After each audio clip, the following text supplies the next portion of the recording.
So in any case, I will just, another function that I have right now is to introduce our MC. Tanya Plowuszczak-Stech is a senior scholarly editor, writer, and translator at the Toronto office of the Canadian Institute of Ukraine Studies, CIUS.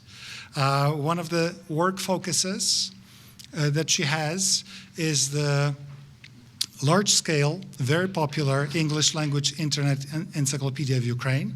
She's also the book review editor of the scholarly journal East-West Journal of Ukraine Studies.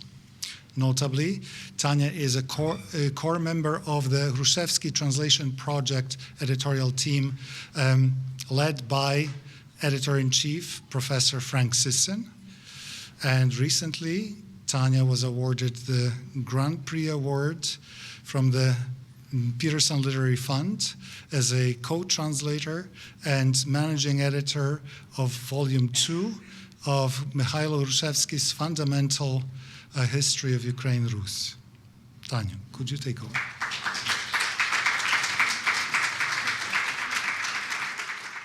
Добрий вечір. Вітаю. I'm so happy that you're all joining us. Tonight we are celebrating the publication of the book, The Extraordinary Lives of Ukrainian Canadian Women, Oral Histories of the 20th Century, which has been compiled and edited by Iroida Wynnyckyj. This book contains the unique life stories of 10 Ukrainian Canadian women who survived to the turbulent events of 20th century Europe, staying in displaced persons camps, known as DP camps, in post-war Allied occupied Germany or Austria, and then immigrating to Canada. And once in Canada, they became active in the life and organizations of the Ukrainian emigre community. I myself have read parts of this book already, and I have to say it's quite riveting. I do recommend reading it. To open tonight's event, I would like to invite Irina Revutskiy to say a few words. Irina Revutskiy is the president and chair of the Ukrainian-Canadian Research and Documentation Center, the co-publisher of this book. Irina achieved her LLB at the University of Victoria, British Columbia. She is a prominent criminal defense lawyer representing charter and human rights cases, Aboriginal offenders, offenders with mental health challenges, and marginalized persons. Growing up, Irina was surrounded by the spirit of Ukrainian scholarship. She is the daughter of the eminent specialist of the history of Ukrainian theater, Professor Valerian Revutsky, and librarian Valentina Revutsky, both Holodomor survivors. Apart from Irina's involvement in the Ukrainian-Canadian Research and Documentation Center, she also serves on the board of the Ukrainian Art Song Project. Irina, please, welcome.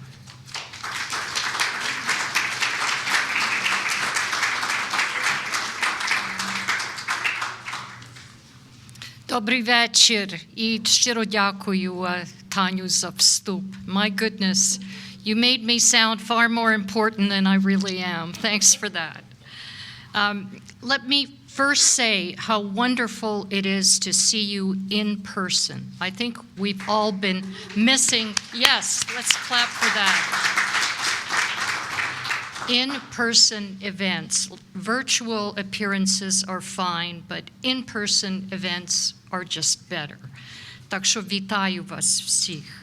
Від імені Українсько-Канадського дослідчо-документаційного центру я вітаю всіх вас на презентацію книжки англійською мовою «Незвичайні долі звичайних жінок. Усна історія ХХ століття». So on behalf of the Ukrainian-Canadian Research and Documentation Center, known as the UCRDC, thank you very much for attending this book launch. The Ukrainian version of this book was published in 2019, I beg your pardon, 2013, and contained 21 interviews from the UCRDC history project of the same name. The English version of the book has 10 interviews from this oral history project.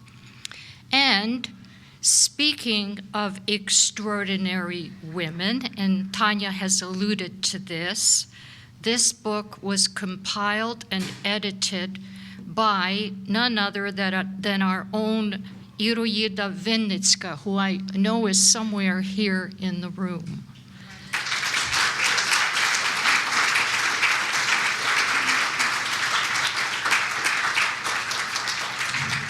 Iroida began her work in 1986 as an archivist, and in 1988 became a director of the UCRDC, and to this day is on the board of directors of the UCRDC.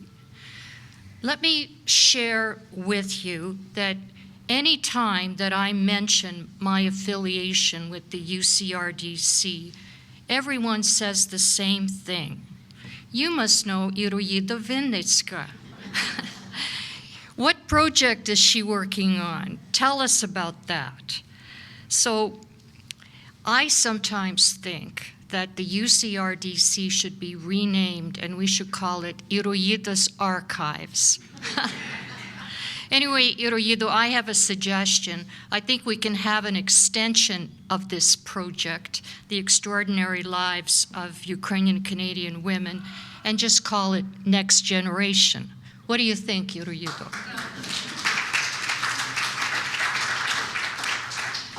As the representative of the UCRDC and as a Ukrainian-Canadian woman, I am enormously proud of Iroida Wynnyckyj's book. In my view, this book is important for a number of reasons. First and foremost, this book is about women. Women who are accomplished in their own right, had strength of character, resilience, resourcefulness, in times when women were still struggling for recognition and voices of their own. As Tanya said, these women experienced war, the Holodomor, separation from country and family, yet chose to move forward and embrace their lives in Canada as Ukrainians and as Ukrainian Canadians. Personally, I believe the Ukrainian-Canadian women featured in this book are in fact extraordinary, quite remarkable. And without the Ukrainian and English publication of this oral history project, their unique, inspiring stories may not have been told. My generation of Ukrainian-Canadian women and the generation of Ukrainian-Canadian women who follow owe a debt of gratitude to the women featured in this book. What amazing role models. So long live the Ukrainian-Canadian sisterhood as set out in this book.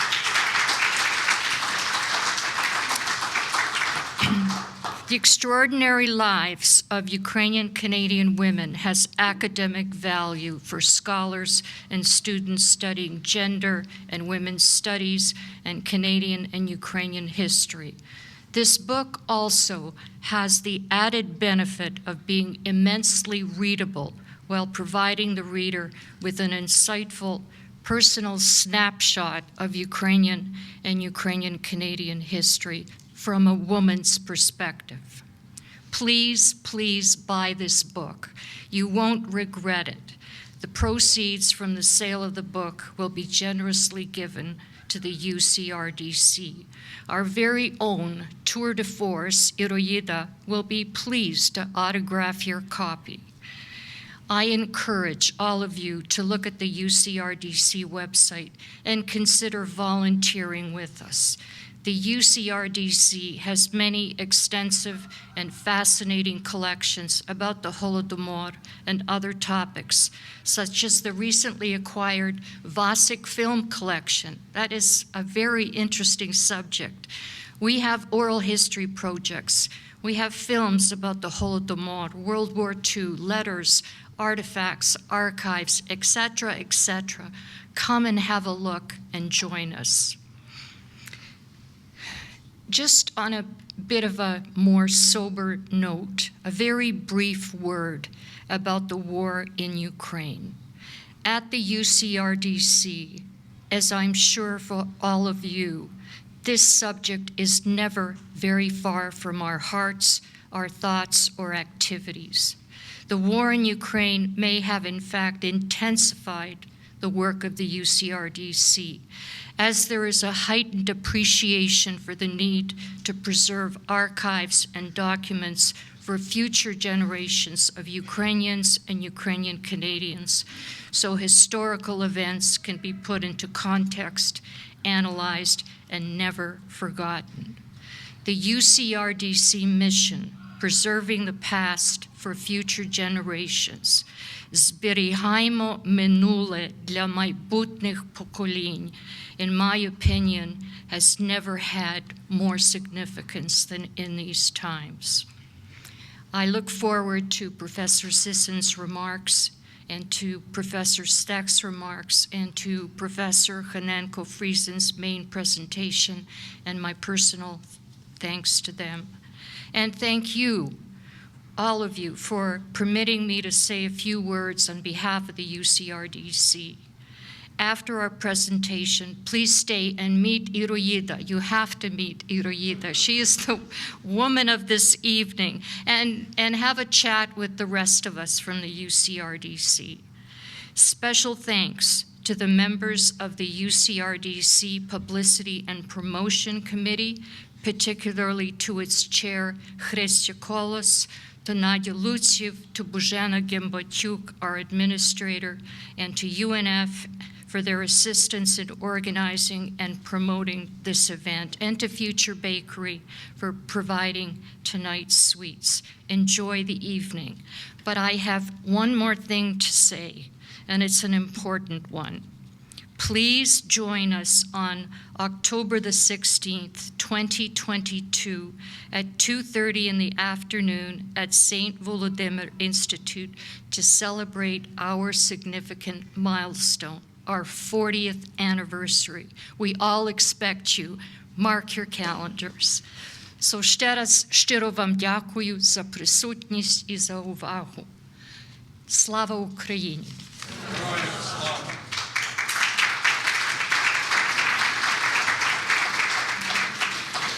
Thank you very much, Irena, for that excellent speech. Now we will hear from Dr. Marko Robert-Stech. Dr. Marko Robert-Stech is a literary scholar, an expert on Ukrainian diasporic writers, a specialist in the history of Ukrainian culture, an award-winning writer himself. He achieved his PhD at the University of Toronto. Marko is the director of the CIUS Press and Scholarly Publications, including the Internet Encyclopedia of Ukraine. He also sits on the boards of the writers' organization PAN-Ukraine and the Ukrainian-Canadian Art Foundation. CIUS Press is the publisher of the book, The Extraordinary Lives of Ukrainian-Canadian Women. Marko.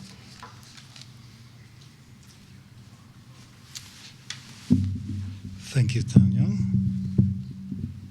Okay.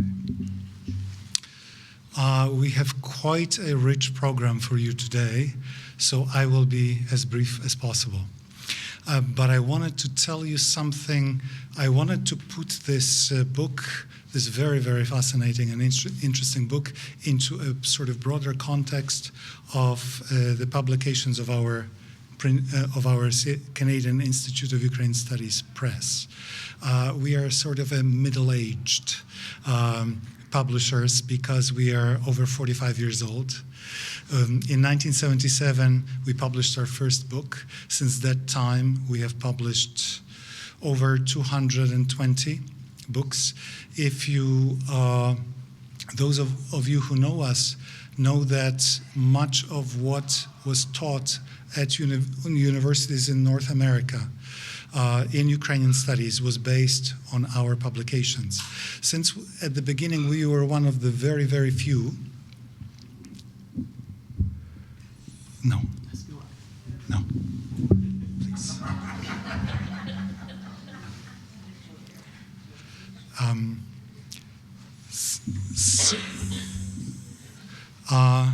Since at the very beginning, we were one of the very few Ukrainian studies scholarly presses in North America and in the Western world. We had a mission to publish various things. We published Ukrainian language textbooks. We published works on Ukrainians in Canada, lots of them. We published studies of Ukrainian literature. We published translations of the classics of Ukrainian literature, especially for the fact that they could be taught at universities, that Ukrainian literature could be taught to people who do not speak the Ukrainian language. We actually continue doing these things, and I'm very happy that in the Lesa Ukrainka Jubilee, we have published a totally new translation of her Lisova Pisnia, the Song of the Forest, of this archetypal, extraordinary Ukrainian woman. However, we have published, of course, lots on the history of art. We have published on religion and so on and so on. But if you look at our website, if you look at our catalog that is there, you will see that history is what we are really primarily about. The lion's share of our publications is in history. And we have a very, very broad subject there, of course, history of Ukraine. All of you probably know by now, most of you know, that we have completed what I absolutely, with full certainty, consider the most ambitious project in Ukrainian studies in the West ever.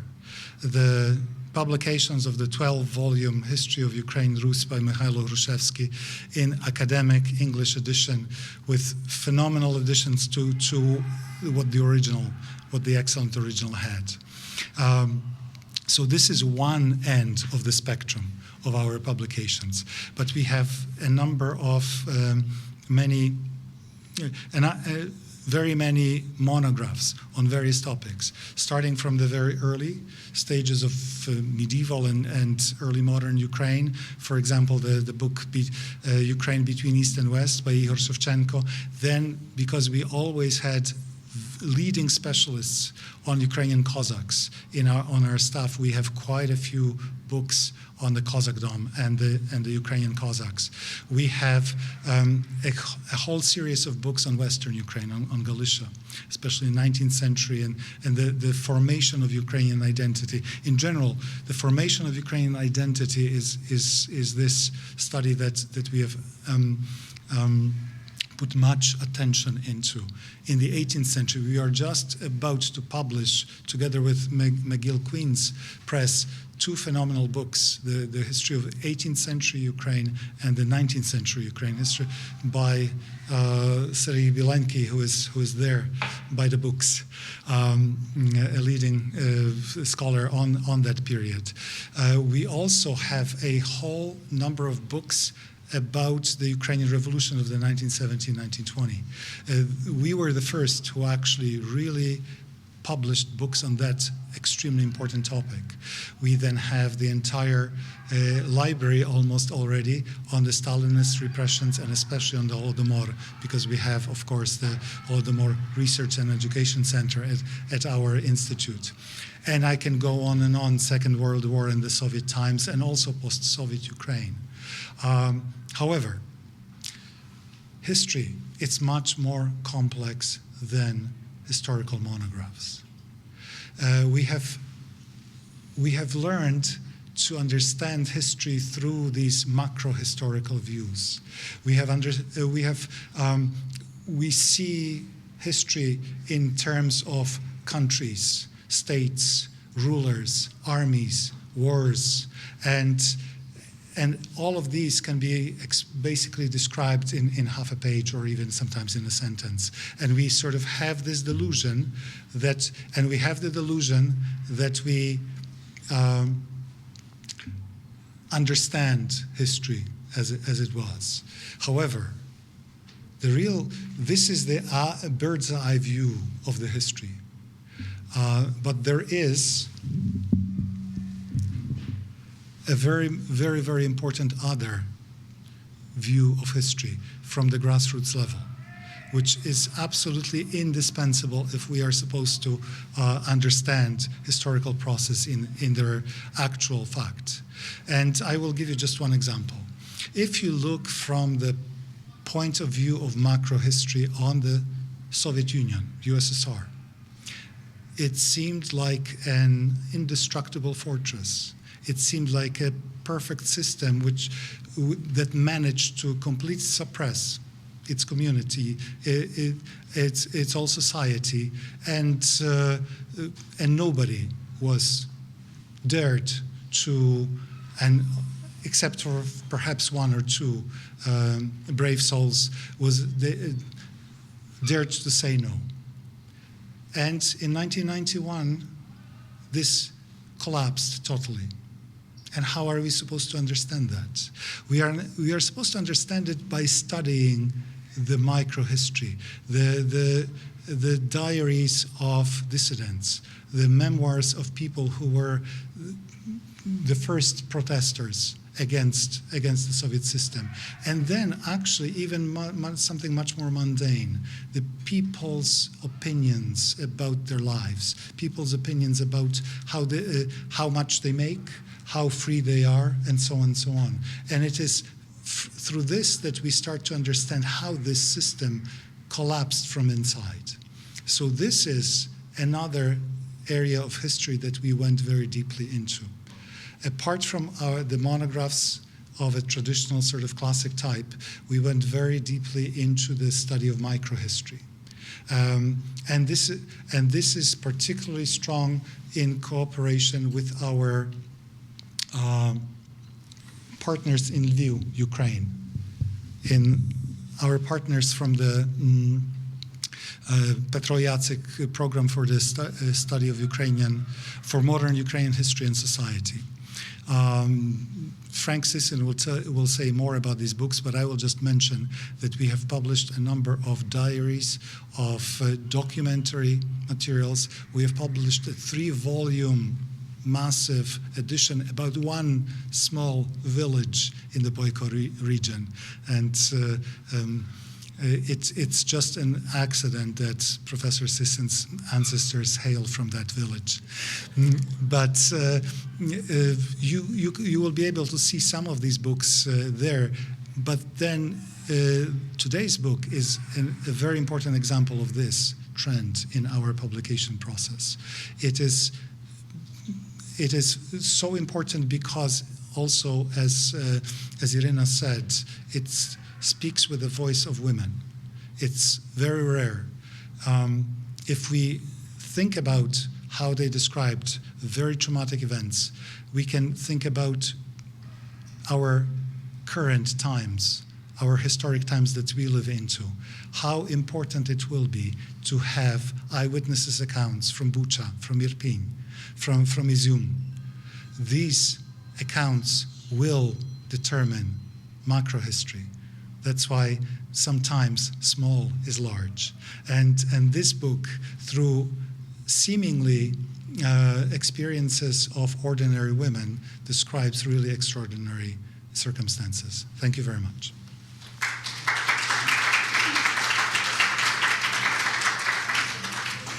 Thank you, Marco, for that very interesting contextualization of the CIUS history publications.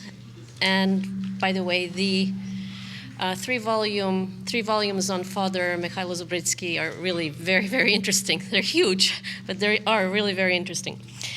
I'm then, of course, segueing into my introduction of Professor Frank E. Sisson, whom I will invite here to say a few words. Professor Frank E. Sisson is the director of the Peter Jacek Center for Ukrainian Historical Research at the Canadian Institute of Ukrainian Studies, and a professor in the Department of History and Classics at the University of Alberta. He is also the editor-in-chief of the Hrushevsky Translation Project and the head of the CIUS Toronto office. Dr. Sisson achieved his PhD at Harvard University. He is a leading specialist on the history of early modern Ukraine and on Ukrainian and Polish history in general. And he's the author of several monographs and countless studies. So, Professor Sisson, I invite you to the floor.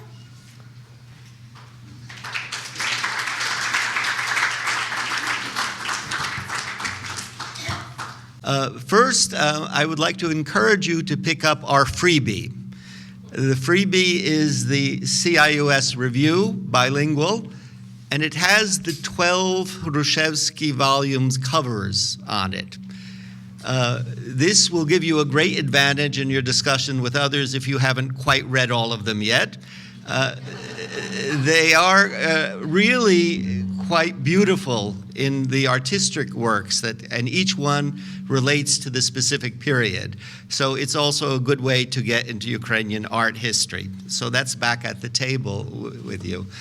Since Father Zubritsky was mentioned and the Boyko Project, the 3 volumes of over 2,400 pages that a priest in the Stary Sambir region gathered in his life from 1856 to 1919. What I should mention is he was a pioneer of the subject we are dealing with today. Ivan Franko said of him, "He did what others did not do. He listened to the long and what others thought were rambling accounts of his parishioners. And from that, he discovered our past." Now, he did it in 2 ways. He took the oral accounts, and through him we have those saved, and then tried to compare them with documentary history. And so Zubritsky was really way ahead of his time. He has studies on subjects such as the cholera epidemic in Galicia. How many of you know that there was a potato famine in 1846 in Galicia and that much of the Boyko population fled to Bukovina where they could save themselves? If the Irish came on the coffin ships to Canada, the Galicians had a closer place to get across the mountain where there was Mamalega. All of that is known because Zubritsky listened, and that's what was so important, and we will be hearing much about that today. But what I also should mention is returning to this issue of diaries, memoirs, and interviews, that we have a special series that we publish with the Yatsik program for the study of modern Ukrainian history and society in Lviv. In that series, we published now 6 or 7 now volumes, trying to take those genres and make them available in Ukraine. And I'll only mention one of them before returning to the one we deal with today. One of the most recent ones were the diaries of Professor Ivan Lysyak-Rudnitsky, someone who should be known to most of you, one of our great intellectuals and historians, who passed away in 1984 at the University of Alberta, who left behind wonderful historical works and a huge archive that the university has. But when his widow, second wife, Dr. Chernenko-Rudnitska, passed away in 2014, her daughter found that he had left his diaries, which he had begun as a 13-year-old in the 1930s in Galicia, which he had continued writing in Germany as the war went on, and kept writing until 1954.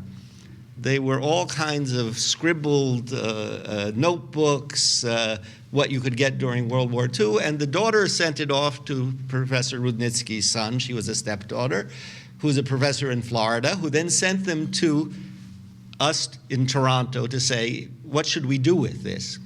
And I always think, what if UPS had lost the packages, right?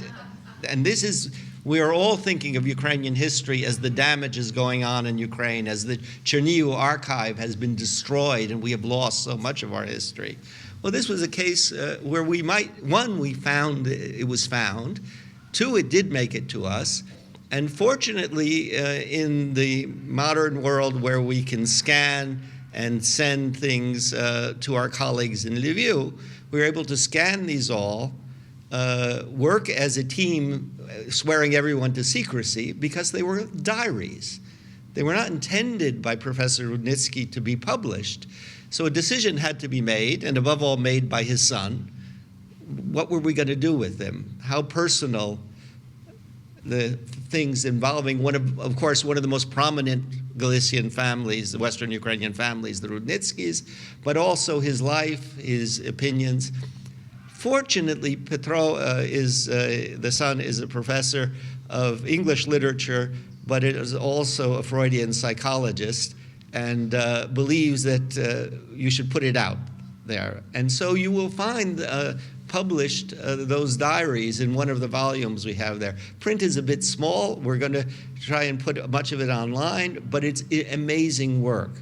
But what it also shows you is what if the Institute didn't exist? What if we were not working on these things? And what if we didn't have those colleagues now in Ukraine, whom I give tremendous credit for us doing whole things we couldn't dream of doing before 1991. We have so many now colleagues and co-workers and friends who understand the importance of this. And with that, I return to our topic of this evening. I hope many of you have seen before the Ukrainian version with all 21 stories with the women from Ukraine. It is titled Незвичайні долі звичайних жінок. Now, I wonder about that now when I look back to, and maybe Pani Iroida can tell us about the title again. Notice how differently we framed it here. They are no more звичайні, because they are not звичайні, as so many people are not звичайні, and we have learned to do it. But this book had tremendous resonance in Ukraine, and above all, combined the stories of the women from Canada with women from Ukraine, and piecing together a Ukrainian past, which has to be done. That series of those 7 volumes are all on those tables. You can find Dr. Adolf Slij's memoirs, and we all knew Dr. Maria Fischer-Slij.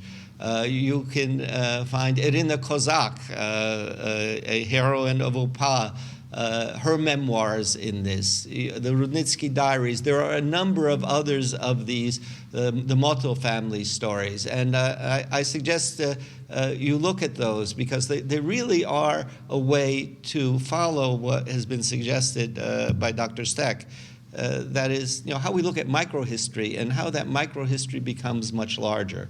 And we are very fortunate that Iroida Wynnyckyj saw that this should not remain only in Ukrainian, that it was necessary to put these into English. Anyone who, we've all dealt with her here before, we know it's very hard to turn her down. So as she came to CIUS, as she knocked on many doors, as she called many times, she had a purpose, and she has achieved in this purpose, and we are grateful at CIUS that she gave us the opportunity to include us in this series.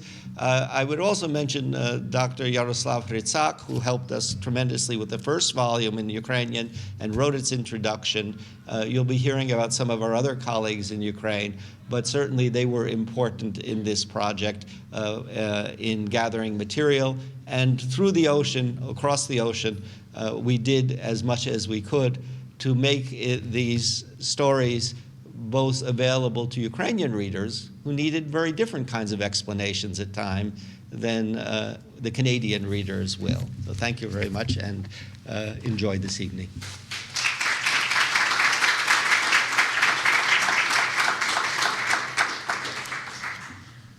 Thank you very much, Frank, for that scholarly assessment of the importance of publishing oral histories and memoirs. Do I need to raise it still? Can you not hear me? Can you hear me? Yeah, we can. because it keeps falling. So, Make sure it's close to you. okay. And now I would like to read a special message from Dr. Oksana Kis, who wrote the introduction to the book, The Extraordinary Lives of Ukrainian Canadian Women. Dr. Oksana Kis is a feminist anthropologist and a historian of women. She achieved her doctoral habilitation, Doctor Nauk, at the Kripikevich Institute of Ukrainian Studies at the National Academy of Sciences of Ukraine. And she is the head of the Department of Social Anthropology at the Institute of Ethnology at the National Academy of Sciences of Ukraine. Currently, Dr. Kis is a visiting professor at the New School of Social Research in New York. Since 2010, she has served as the president of the Ukrainian Association for Research in Women's History, and she is also the co-founder and vice president of the Ukrainian Oral History Association. Dr. Kis's most recent book, Survival as Victory, Ukrainian Women in the Gulag, translated by Lydia Volansky and published within the Harvard series of Ukrainian Studies in 2021, was awarded a translated book prize from the Peterson Literary Fund in 2021. And here is Dr. Kis's greetings. Good evening, dear and honored guests. Today we are celebrating a unique book that describes the extraordinary stories of 10 seemingly ordinary Ukrainian women, whose lives reveal the human cost and personal meaning of the most dramatic events of the 20th century. This book is a great tribute to their memory, but even more, it is an appeal to learn the deeper truths about women's historical experiences. Truths that all too often remain on the margins of historical records, passed over in silence, unnoticed, and unappreciated. Today, we are celebrating the millions of nameless Ukrainian women whose stories have never been recorded, or perhaps even told, but whose day-to-day, mundane, selfless reproductive and care work and emotional labor for their families and communities actually kept the Ukrainian nation alive despite all of the historical calamities. It might seem that they did nothing significant for history, but precisely owing to their invisible routine work in cherishing national traditions and values within the family, our nation survived under the most repressive regimes and preserved its native culture, language, identity, and faith. Today, when history is repeating itself and war has caused millions of Ukrainian women with kids in tow to flee their homes and seek refuge all over Europe and beyond, the stories of those who lived through similar trials some 70 years ago are especially relevant and important. With this book, we are celebrating the feat of those courageous Ukrainian women who took up arms at the front lines to defend their motherland, their freedom, and their nation's right to a better future. They continued the glorious tradition and followed the example of our national heroines, Olena Stepaniu, Sofia Halechko, and other female members of the Ukrainian Siege Riflemen. A major and most important lesson learned from Ukrainian women's history is that women are not weak, nor are they helpless. On the contrary, every story in this book is an illustration of a woman's agency. The legacy of these women, in turn, gives our contemporaries the strength, confidence, and perseverance needed in this time of historical turmoil. We can all benefit if we study and make use of the life wisdom of our predecessors.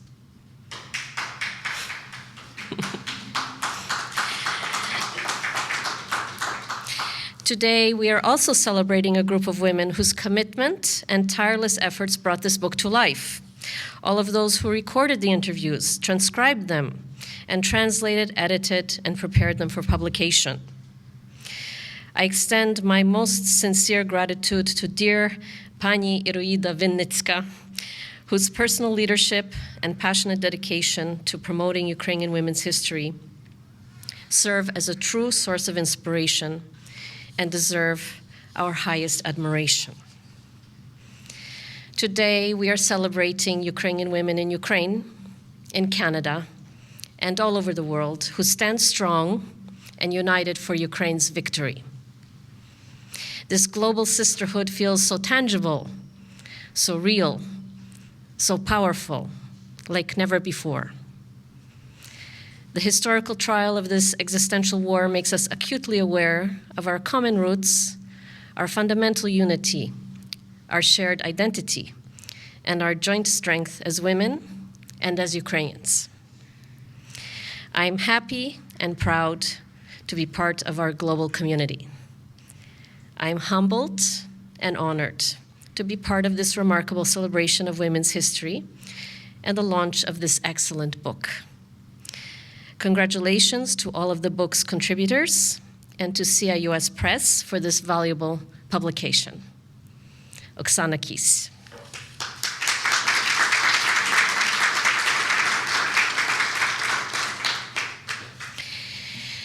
And now I would like to present the keynote speaker for the evening, Professor Natalia Hanenko-Friesen. Professor Natalia Hanenko-Friesen is a distinguished specialist in cultural anthropology who achieved her PhD at the University of Alberta. Currently, she is the director of the Canadian Institute of Ukrainian Studies and a professor in the Department of Modern Languages and Cultural Studies and the Hutzlak Chair of Ukrainian Culture and Ethnography, all at the University of Alberta. Professor Hanenko-Friesen has a long list of academic publications, including monographs, essay collections, and numerous scholarly articles, and she is the recipient of a number of service and teaching awards.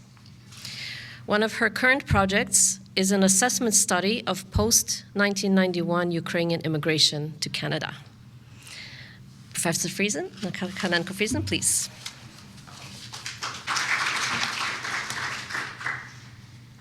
What a pleasure it is to be back to Toronto from beautiful Edmonton, where I reside, live, and work. I would like to thank the Ukrainian-Canadian Research and Documentation Center for choosing CIUS as your publishing partner.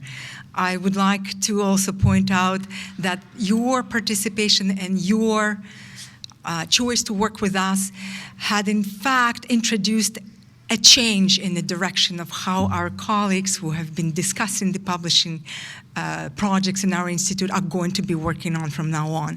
Yes, the oral history book is going to be part of a larger agenda at CIUS, matching the other publications based on memoirs, on diaries. But no, it is an oral history-based publication, and yes, it is the women's voices that we're talking about. I was very excited to learn about the English production of The Extraordinary Lives. I met this news with great enthusiasm. I was looking forward to seeing this book published in English and to become accessible to those scholars and our community members who are not members of our Ukrainian language speaking circles. It's also the book that celebrates Canadians, Ukrainian Canadians, and finally it is available for our country to be read. There are no other similar books in the field of Ukrainian Canadian studies that would illustrate so effectively the lived experiences of Ukrainian Canadian women of what is known to be the greatest generation. How is my voice and how does that microphone work? All right, let's go inside of the book. The greatest generation is generally defined as people born between 1901 and 1927. These individuals came of age during the Greatest Depression, went on to fight in World War II, or contributed to the war effort on home front as well. The American journalist Tom Brokaw, who coined this term in 1998, of course referenced to the American experience first and above all, but his opt metaphor, the greatest, applies even more to the lives of the women whose stories are documented in this wonderful collection.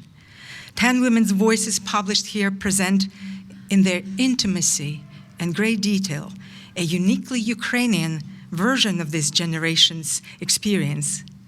Like their generational peers elsewhere, the narrators came of age between the two wars. They experienced economic challenges and watched with apprehension the growth and dominance of political right in Europe just before the war. Unlike their peers, say, in other European countries, though, Ukrainian women represented stateless people, occupying geographic, economic, and cultural peripheries of larger states, former empires of Austro-Hungary, countries like Poland, Czechoslovakia, again Hungary, Romania, Soviet Union. Their peripheral position in their respective societies actually determined their emancipation. While women, the members of titular nations, didn't have to defend or assert to others their own identity, their national identities, the Ukrainian women in this generation fought for the right to be recognized as Ukrainians from the very young age. There's a beautiful story in this book by Nadia Oleynik, who shared with Iroida memorable, a proud moment of her being a young schoolgirl in a gymnasium. There was a time when she was called to say a prayer. An expectation, of course, was that the prayer in the Polish state would be said in Polish, and she proudly said Otche nasz in Ukrainian, to the fear and shock of all her classmates and school teachers. She risked losing her spot in a school, and yet she repeatedly did it again. And eventually, with war raging through their communities, this generation of women became further subject to persecutions, deportation, executions, imprisonment, forced exile, displacement, loss, and loss again and again. The assembled stories highlight Ukrainian women's lives in times when it was dangerous to be a Ukrainian, and in places where one can be executed for daring to remain one. Despite the diversity of experiences discussed in these stories, the voices, though, merge to convey a powerful story of a generation of fearless women on whose shoulders Ukrainianness and Ukrainian nationhood were carried on. Yes, we gather today to celebrate their legacy and acknowledge the power of these voices. As a Ukrainian and Ukrainian-Canadian, and as a woman, I certainly cherish this legacy as key to the evolution of a strong Ukrainian-Canadian community here at home, and also strong Ukrainian-Canadian or Ukrainian political activism on an international scale. But allow me to elaborate on why my enthusiasm for this publication was also of academic nature. Most know, of course, by now, having heard my colleagues, and I'm still looking forward to hear from Iroida a few more thoughts on the origins of this book, but we know this wonderful publication is based on a Ukrainian collection of stories, which has come about 10 years or 9 years ago. 21 interviews were included there. We are working with 10 interviews only. And because of that editorial choice to include Canadian-only voices, we in fact have a very different book with very different message, working very effectively and entering very effectively various discourses, not just simply of Ukrainian history, but as I said, the Ukrainian-Canadian history. Academically, it's a very strong publication, and I'd like to thank again Iroida's team and our Pani Iroida for being Pani Iroida. First, testimonies were recorded in the proper methodological manner. And secondly, the production of both books was handled in accordance to the established principles of oral history, documentation, and publication. And as a result, we are to read the stories that are based on oral narratives. And the book retains this flow, narrative oral flow, through story to story, and allows for better appreciation exactly of that medium, of that orality, of that intimacy of a conversation to spill into the written narrative and also to reach your souls. I've cried a few times, of course, when I read the book. In the Ukrainian version, the dialects and dialectisms were preserved as much as possible to allow those personal voices to sound unedited. And the questions the interviewers were asking and were designed, they were also included in the publication. So we are in a conversation between a researcher, in most cases, I think in all, with the exception of one, it was between Iroida and her interlocutors. It is well known that recollections of the past obtained by the method of oral history interviewing routinely or tends to produce deeper kinds of testimonies when compared to the accounts of the past found in memoir writing. And we can have debate about that, frankly, later, whether oral history succeeds better than memoirs. But in principle, we can agree there is definitely that power in the storytelling which is delivered through a conversation. Both this oral and dialogic nature of an interview benefits the development of historical accounts of the past in many ways. So as a result of that very nature of this collection, the narratives here emerge as important sources for our understanding of Ukrainian history of the first part of the 20th century. And we have heard other scholars commenting on the quality of that book exactly along those lines. The oldest respondent was born outside of that framework of the greatest generation in 1893. The youngest was born in 1926. They came from Siberia, Russia, Volyn, Transcarpathia, Kharkiv Oblast, and most of them, others of them, were born in Halychina or Galicia. They lived through one or two world wars, saw state borders redrawn around their communities, witnessed the efforts to install and participated in the installations of various Ukrainian states, experienced Polish, Soviet, German repressions, exile, deportation, survived it all, and eventually came to Canada. All therefore directly experienced and most actively contributed to the transformative sociocultural changes of that part of our history that also had affected their own communities in the first part of the 20th century.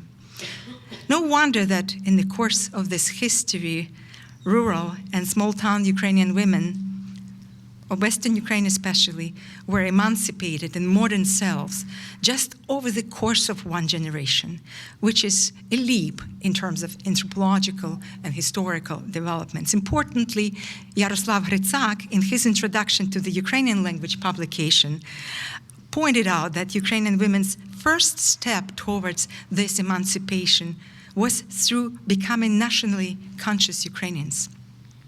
While across various Eastern European countries in the first half of the 20th century, women fought for their own liberation, from liberating themselves from the patriarchy, fighting for equality, for political rights of their own. Hrycak writes that priority for the Ukrainian women was the liberation of their nation. It is through their becoming Ukrainians that they have also become modern women, writes Hrycak. The reader will certainly notice how often the narrators present examples of their commitment to the Ukrainian identity, nationhood, statehood, commitment coined in the most brutal circumstances and from very young age. Lyudmila Brezhun, born in Siberia, 1893, was a daughter of exiled Ukrainian socialists, discusses at length, very in detail, the life of Ukrainian Hromada in Siberia. Anastasia Lebed praises the cultural and educational work of the Sich riflemen, marries one eventually, contributes to the work and fights, experiences repressions, and of course flees it all. Sofia Stepanyuk, a courier in the underground organization of Ukrainian nationalists. Maria Logush, witnessed and contributed to the evolution of the Ukrainian consciousness in Czechoslovakia and witnessed the announcement of Karpata Ukraina as well. And so on and so forth. Women after a story after story, a voice after a voice, references these amazingly rich experiences and choices women made to step on that journey of sustaining themselves and building themselves as Ukrainians, and also building their communities as Ukrainians, and building the state of Ukraine as they were seeing it. We are, of course, very lucky to have such powerful voices already contributing to the scholarly discussion of the value of this book, such as the voice of Yaroslav Hrycak and my dear colleague Oksana Kis. Both Oksana Kis and Yaroslav Hrycak in their introductions offered some key messages that the reader may take out of this collection. Allow me to take you on a few thoughts of mine, or follow a few thoughts of mine, and I would just highlight a few of my own observations and takeaways. I see definitely, like my colleagues, I see this collection as an important assembly of primary historical accounts that can open our eyes on many subject matters. The book highlights the complex lives of Ukrainian greatest generation and offers insights into Ukrainian national awakening in the interwar Europe, political resistance before and during the World War II, the plight for Ukrainian statehood, ethnic relations, ethnic tensions in the region, life under various occupations, forced labor in the Nazi Germany, and so on. As a cultural anthropologist, I cannot help but pay attention to some other aspects of women's lives, to how interviews educate us about the rapid emancipation of Ukrainian family and family relations, and the evolution of female personhood. But on the other hand, the narratives, of course, also illustrate how kinship and family continue to be that anchoring mechanism, that offering this anchoring power in whatever shifting life context the women have been living through. They have relied, even if symbolically, on the stability of family, on reliability of relations. In most trying times, the family remained to serve these women in real terms and metaphorically as the most important grounding mechanism, as I said. It was a framework for stability in the context of constantly changing circumstances. Families provided traditional support, but also ensured that young women would prepare themselves for professional careers and economic independence. That is most surprisingly, that was one of the most surprising discoveries of mine, how family after family, fathers and larger families contributed and invested in women's education. They got their education, they followed their dreams, they joined the national movement with the blessings of their parents, and actively engaged in the underground movement or political life of their communities.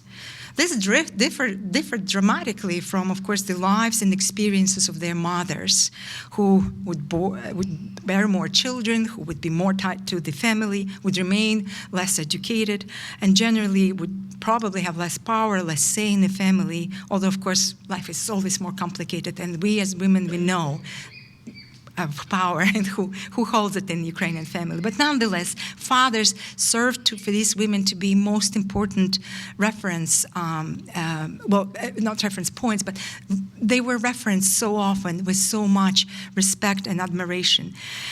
That intrigued me as well. All women spoke fondly about strong bond between themselves and their fathers, or on some other male parental figures, as a grandfather in one case or a stepfather in another.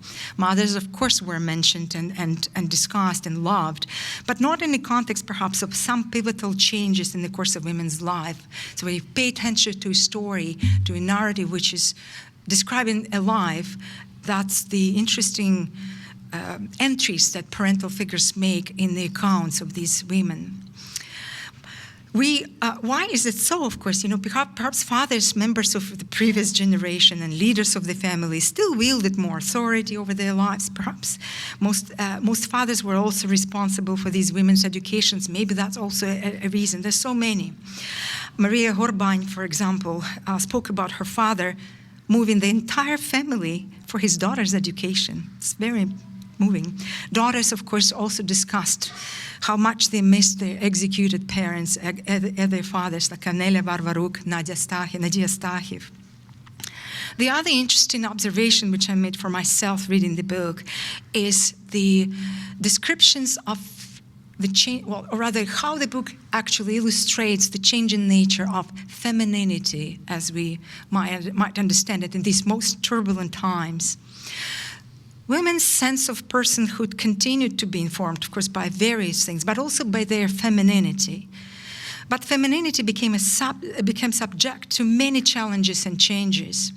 Women in the underground and under the occupation continued benefiting from the patriarchal imaginations of the mainstream society, for example. I could call it a traditional gendered profiling. So imagining a female as harmless and non-threatening, that served the national movement very well, as the occupants, Germans, Soviets, and others, would not suspect women in underground activities or political activities, and often would, as they would suspect the men. So women obviously enjoyed more freedom by serving the OUN, for example, or their other political organizations. Sofia Stepanuk, born in Volhynia, a OUN messenger, carried guns tied under her pregnant belly. I was pregnant with Hanya. I carried weapons and revolvers strapped to my belly. Well, they were needed. I'd like to hear, Iroida, if you remember the actual expressions when you had this conversation with Sophia at the time. Stefania Hurko, another OUN courier, would hide gripsy, or secret messages written on thin cigarettes paper, by weaving those roll-ups right into her hair or into her underwear. Some secret messages would be carried in some other parts of women's clothing. Another member of a cell unit from Western Ukraine working on the Soviet territory changed her Halichina outfits to look more like a local woman, a Soviet woman. She took her fancy hat off and put a kerchief on. Nadia Olinik again commented on the Soviet occupation. The city just became gray. The hat disappeared. All started wearing kerchiefs. That brings us back to another expressions of femininity, how those were changing through expressions of clothes, hair, body language, which were fully rewritten, of course, under the Soviet occupation. A shrewd Galician girl managed to get herself hired into a Soviet-run bank, I think it's Maria Urbani, in the fall of 1939 in Kiev, only to find out that her Galician looks of a sophisticated urbanite are a threat to her, because their Soviet co-workers, her female co-workers who have arrived from mainland Ukraine or Russia, could not afford and could not wear these kinds of outfits and were looking with her with much suspicion. She discusses in a very lovely short story how she had to go and find some rags, fabric, she refers to them as rags, and then she had to sew herself up the bags, just the square, rags and bags, so she could match the looks and be less of a standout of a person, so to avoid further attention. Under the German occupation, their femininity was further undermined, denied, obliterated. Several women would be discussing how altogether in the eyes of the German men they were cattle only. Well, there was certain benefit to this, as they commented. There was less fear of rape in such contexts. Of course, the obliteration of femininity reached its utmost peak in labor and concentration camps. If you read the book, you probably will stop and breathe a bit heavier when you will follow the account of Amelia Varvaruk, who shared a very intimate story of how she was subject to public disinfection. It's an emotionally difficult story of a young girl who, before being sent as a slave laborer to Germany, had to undergo through very public, surrounded by other people in the same condition, disinfection. She had to be fully naked for innocent young girl. Hours of medical inspection were performed on her by teams of male and German Polish inspectors, poking and beating her, while also she was surrounded by hundreds of others in the same condition, undergoing through the same. This dehumanizing experience had always stayed with her, based on how well she remembers and how much sadness is covering her when she discusses it. And then there's the topic of displacement, circles and rounds of it, rounds and rounds of it. As a scholar of diaspora studies, I've spent a significant amount of my time researching the immigration of Ukrainians to Canada, especially during the first immigration wave in 1891 and before the World War I. But also I've spent time examining and studying the labor migration which has taken place after Ukraine gained its independence. And like any other diaspora experiences, those could be discussed in rather classical terms, which diaspora studies specialists coined to describe these economic migrations, economic diasporas. True, there's a lot of discussion in these contexts. It focuses on displacement. Again, a very, very common point of reference for scholars dealing with diaspora studies. But think about the displacement in the context of traditional Ukrainian village at the end of the 19th century, or take the same traditional Ukrainian village, well, whatever traditional of it is now, at the end of the 20th century. Displacement is maybe one, maybe two. I began counting the trajectories, or I couldn't. How could you? Would you read? When you will read the book, you will get lost as much as, or as often as I would, in the old trajectories of women's journeys. The trajectories of these women's lives have been truly unimaginable in comparison to the trajectories of Ukrainian pioneers or recent labor migrants. We can speak roughly of at least 7 rounds of displacement. And they're loosely defined. I'm sure we can, elaborate. The first round is a happy one. A girl is leaving her community for a larger city, a bigger town, to study, Komercyjna Gimnazia or a university or an institute. Or, not so happy, it could be family running away from already hardships and persecution and violence which is taking place in the community, to spend some couple of years elsewhere just to avoid it all. Then, with the arrival of the Soviet forces in 1939, the second round of exiles would begin. If you are someone like someone born in Kharkiv, you might be exiled to Siberia, Russia's north, and be sent to Soviet Gulag. And if you're lucky, you would escape it, as it was the case with one of the narrators in the book. The other one would be based on the forced labor destinations, when you would be like Amelia Varvaluk, rounded up, disinfected, put on a train, and sent off to work in a camp. The fourth round, escaping it all, meandering around Europe during the war, Germany, France, Austria, trying to figure out how to stay there. The fifth round, settling in a DP camp, happy development perhaps, because a sense of community and stability of a certain kind is already for you available. Seventh round, moving around to running away from the Soviet repatriation offices, and then of course moving to Canada, and finally moving within Canada elsewhere. I can't really keep up all these numbers. I say 7, but obviously can be much more.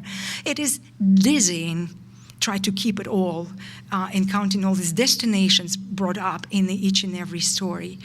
So the sense of displacement has been so deeply ingrained in the psyche of these women. To deal with this very fluid and painful past, women relied even more on their identities as something that carried them on through these trial times, and of course rounds and rounds of displacement. Again, identities, Ukrainianness, were the anchoring mechanisms like the families were. These layers of displacement and the commitment to their old country identity defined, of course, not only their entire lives, but the lives of their children and grandchildren. And we're in Toronto, we know it all. You live it. I'm citing, quote mark, Morozes on hunger strike for the Ukrainian language, and you are babbling in English, unquote. These are the words of Lyudmila Brezhun, the one who was born in 1893. These words were addressed to her grandchildren, second-generation Canadian youth in her house, trying to remind them, of course, of the days of their duty to be committed to Ukrainian idea, Ukrainian language. And then there's also Ukrainian-Canadian perspective with which I began. As this book concerns Ukrainian-Canadian women, and it is published in English, I also read this book as a Ukrainian-Canadianist. Its publication, as well as the work of the UCRDC on various other projects, is a great contribution to the reevaluation of Ukrainian-Canadian history and the role of the post-World War II immigration played in its development, and of course the role of women from that generation. Reading these stories made me think about our community's ongoing preoccupation with the origin story of Ukrainian culture in Canada, about the pioneers and early settlers, and their contribution to both development of Canada overall and the Ukrainian-Canadian culture in particular. And you know, the ethnic studies specialist, I think of renowned sociologist Anthony Smith, would emphasize that ethnic communities' origin stories have strong grip on people, on culture, especially when these stories are steeped in trauma. That origin stories define who we are as community. And I am from the West, meaning Canada's West. I certainly know how much the story of Ukrainian-Canadian origin is cherished and celebrated by the generations and generations of the descendants of the pioneers. The women who emigrated to Canada in late 40s and early 50s brought with them memories of unimaginable struggle. They brought with them stories of perseverance and survival, stories of immigration and arrival. These stories shared in this collection are the stories of deep trauma, determination to live, and strong, unwavering self-identity. Their experiences before immigration became foundational to how their lives unfolded in Canada, how the lives of their children unfolded in Canada, grandchildren. So what is the place of their experiences and of their story in the history of Ukrainian Canadians? How should we understand this meta-narrative, this meta-story in the context of other key stories of Ukrainian Canadians? The overall story presented in this book is certainly foundational to the communities that these women built for themselves and their children in Canada. This meta-story is the portrait of community founders. It is a foundational and founding story of origin of a strong and proud post-World War II Ukrainian immigrants. It needs to be told and retold again by the voices of women, and maybe by the voices of men, yet to be determined. But the hope that we also have that the stories of the war, escape and displacement of the post-2022 immigration of Ukrainian women to Canada, that this experience won't and will not match the severity and horror that this greatest generation of Ukrainian women went through some 80 years ago. So I commend the UCRDC for the work done. My invisible hat is off to Iroida, who we all love. And I'd like to thank you on behalf of the Canadian Institute of Ukrainian Studies for taking us on this journey of working with you. Thank you.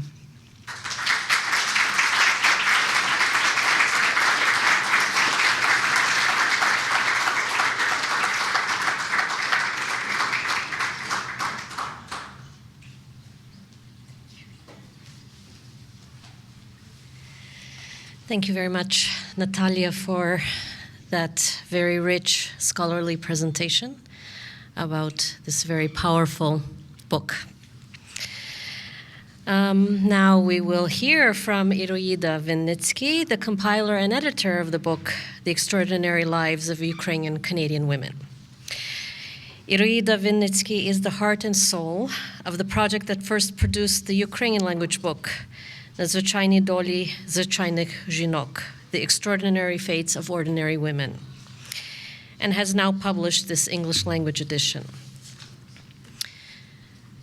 Under Iroida's supervision, a series of interviews of 250 Ukrainian emigre women was conducted in a joint project of the Ukrainian-Canadian Research and Documentation Center and the Institute of Historical Research at Lviv National University.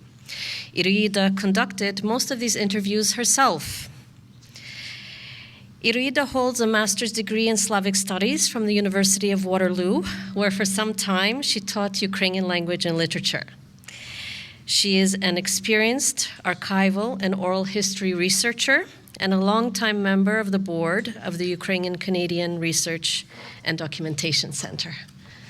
Pani Iroida, please.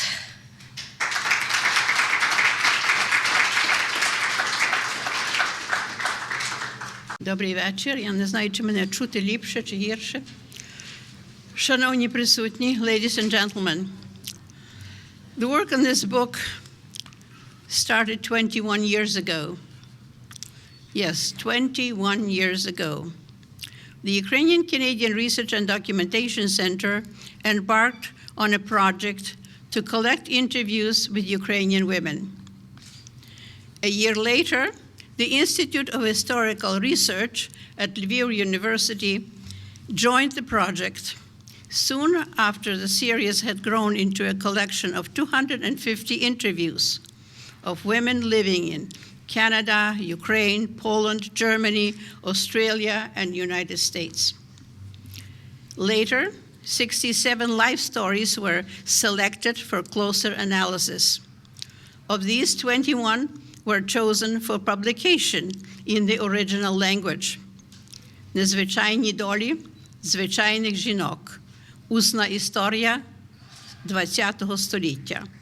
Extraordinary Lives of Ordinary Women. Oral History of the 20th Century. That volume was very well received, and Canadian Research and Documentation Center began receiving suggestions that the lives of Canadian women be translated into English and made available to readers and especially researchers in gender and women's studies. So here we have the extraordinary lives of Ukrainian Canadian women, oral history of the 20th century.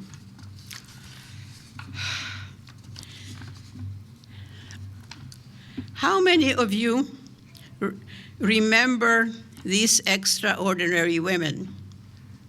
Mrs. Sofia Stepaniuk, Mrs. Volodymyra Luchkiw, Mrs. Maria Horbань, or Dr. Ludmila Brezhun. You probably knew that Sofia Stepaniuk was a native of Volyn. But did you know that during the interwar period, that petite lady was a courier for the underground organization of Ukrainian nationalists, OUN? When she was pregnant with Hanya, she carried weapons, revolvers, strapped to her belly for the OUN boys who, in her words, needed them.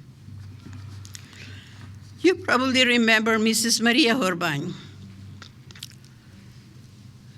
I'm sorry, may I present these memoirs to the daughter of Mrs. Sofia Stepaniuk, Mrs. Anna Trojan.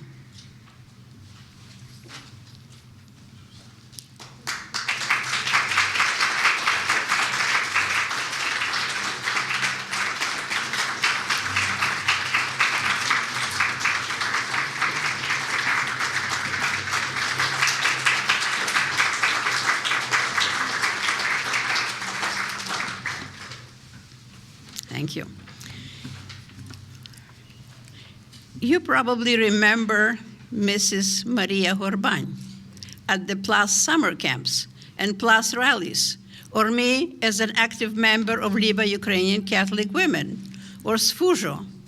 But did you know that it was fired from her job in a state bank during the first Soviet occupation of Lviv because she refused to attend lectures on atheism? May I present these memoirs to the daughter of Mrs. Maria Horbань, Mrs. Marta Horbань.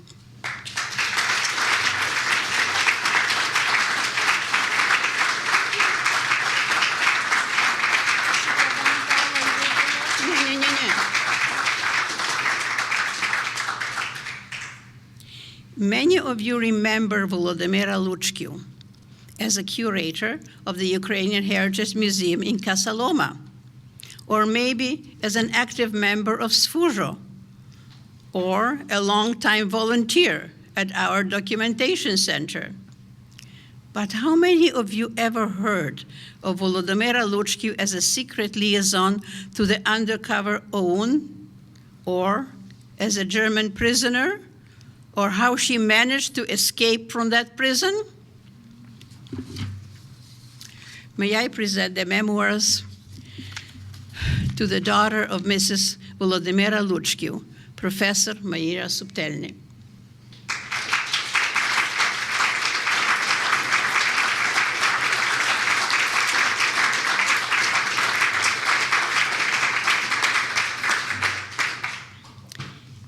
Senior of seniors, Dr. Lyudmila Brezun. I was honored to know and interview Dr. Lyudmila Brezun, who uncovered a page of our history that few historians knew. Born at the end of the 19th century in Siberia, she witnessed the revolution events of 1917 and describes the level of national awareness of Ukrainians in Siberia and in the Kiev region during the revolution years 1917-1918, and in interwar Transcarpathian Ukraine. May I present these memoirs to the daughter of Dr. Lyudmila Brezun, Mrs. Oksana Brezun-Sokolov. And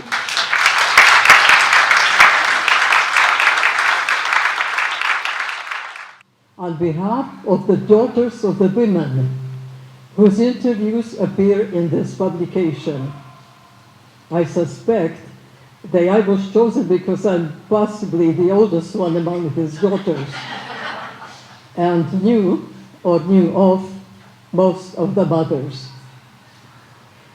The launch of a new book is a joyous occasion, and pertaining to these interviews, we once already experienced the joy when the Ukrainian language edition was published in 2013.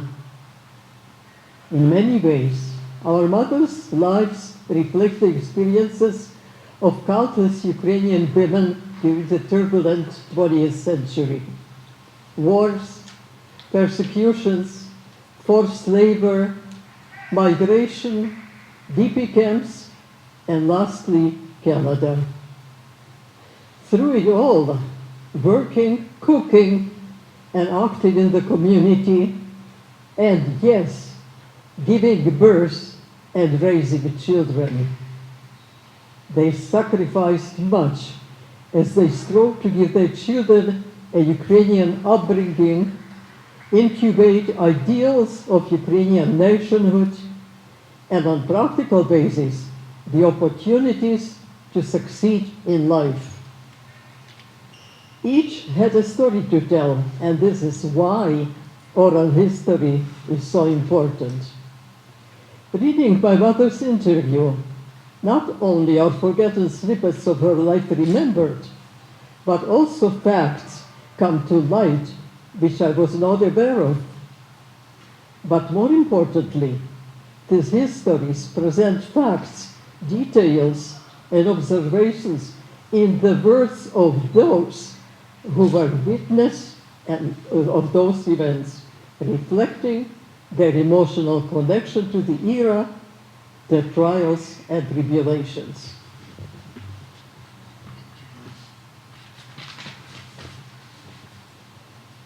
There are events that have happened that do not appear in any history book.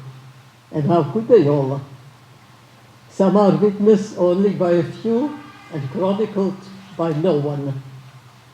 It is from these oral histories that we discover new building blocks that will continue to shape our understanding of history. From what I know, nothing has been written about the activities of the Ukrainian student Hromada at Tomsk University in Siberia. Way back during World War I and before,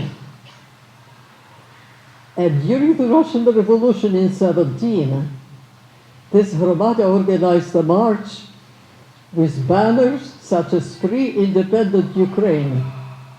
Uniformed Sich riflemen who happened to be there at the time also took part.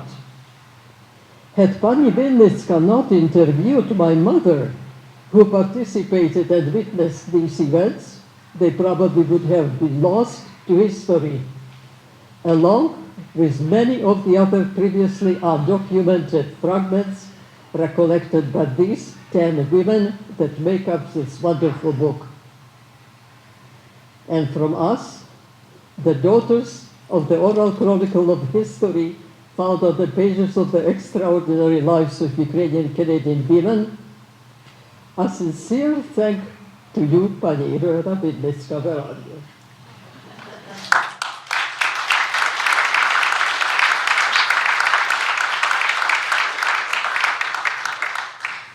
For conceptualizing and spearheading this project, from the interviews to the publication in Ukrainian and now in English. Also, I thank you to all the interviewers, translators, the editors, the administrators, the publisher, the financial supporters. God bless you all. And for those of us attending this joyous event this evening, happy, pleasant reading. Дякуємо, Pani Iryno.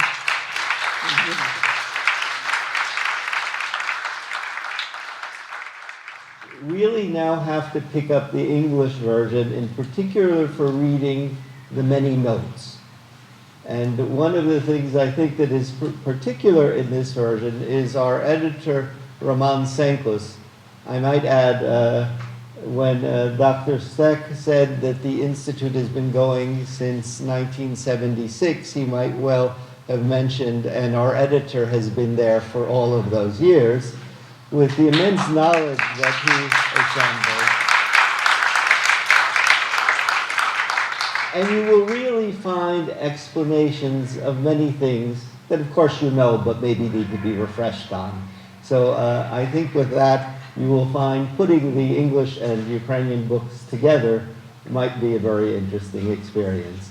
And once again, I think we can all be grateful to Iroida Wynnyckyj for this tremendous work of saving so much of the memories of a community, of the individuals and families with us today.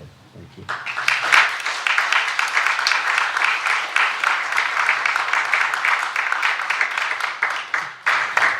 So we have now come to the close of our evening.